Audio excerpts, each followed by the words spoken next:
আসসালামু আলাইকুম এভরিওয়ান। আজকে তোমাদের জন্য থাকছে ইন্ডিয়ান ধাবা স্টাইলের বিরিয়ানি। তো দেখো, এখানে আমি বেরেস্তা ভাজা তেলের মধ্যে গোশতটা দিয়ে, তার মধ্যে আলু দিয়ে, এখানে আমি টমেটো দিয়ে দিলাম, তার মধ্যে আমি ধনিয়া পাতা দিলাম, পুদিনা পাতা দিলাম, এখানে আমি পেঁয়াজ রসুন আদা সব একসঙ্গে বেটে নিয়ে সেটা দিয়ে দিলাম, তার মধ্যে আমি ধনিয়ার গুঁড়া জিরার গুঁড়া দিয়ে এখানে আমি বিরিয়ানি মশলাটা দিয়ে দিলাম, এখানে দিয়ে দিলাম লবণ আর টেস্টি সল্ট দিয়ে একসঙ্গে মেখে নিলাম। এই যে এবার আমি বেরেস্তা দিয়ে দিলাম, ওইটা আমি 1 ঘন্টার জন্য রেস্টে রেখে এবার আমি চাউলটা এখানে রেডি করব। তো আমি একটা প্যানের মধ্যে দুধ আর পানি গরম করতে দিয়ে এখানে আমি চাউলটা ভেজে নিচ্ছি তেলের মধ্যে মশলা দিয়ে।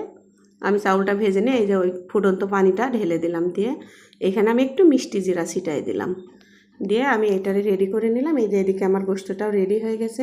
এই বিরিয়ানির আসল কিন্তু আমি এর আগে যে একটা ডিমের কাবাব দেখাইছিলাম, এই যে দেখতে পাচ্ছেন, এটা কিন্তু আসল। আমি এটা আজ যে গোশতটা রেডি করলাম আমি সেটা দিয়ে আবার অর্ধেক ভাত দিয়ে, যে উপরে আমি আবার ধনিয়া পাতা পুদিনা পাতা দিয়ে আমি কিশমিশ দিলাম, তার মধ্যে কাজু বাদাম দিয়ে দিলাম, এবার বেরেস্তা দিলাম, দিয়ে সুন্দর করে আমি এটা সাজিয়ে নিচ্ছি।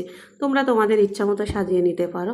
তো এখানে আমি উপর দিয়ে আবার বিরিয়ানি মশলা একটু ছিটাই দিলাম, তার মধ্যে আমি দুধের সঙ্গে আমি একটু, তোমরা জাফরান দিতে পারো, আবার কেউ এইটা হলো রঙও করে দিতে পারো, দিয়ে দিলাম। তার মধ্যে আমি একটু ঘি দিয়ে সুন্দর করে দমে দিয়েছিলাম। এই যে দেখো আমার বিরিয়ানিটা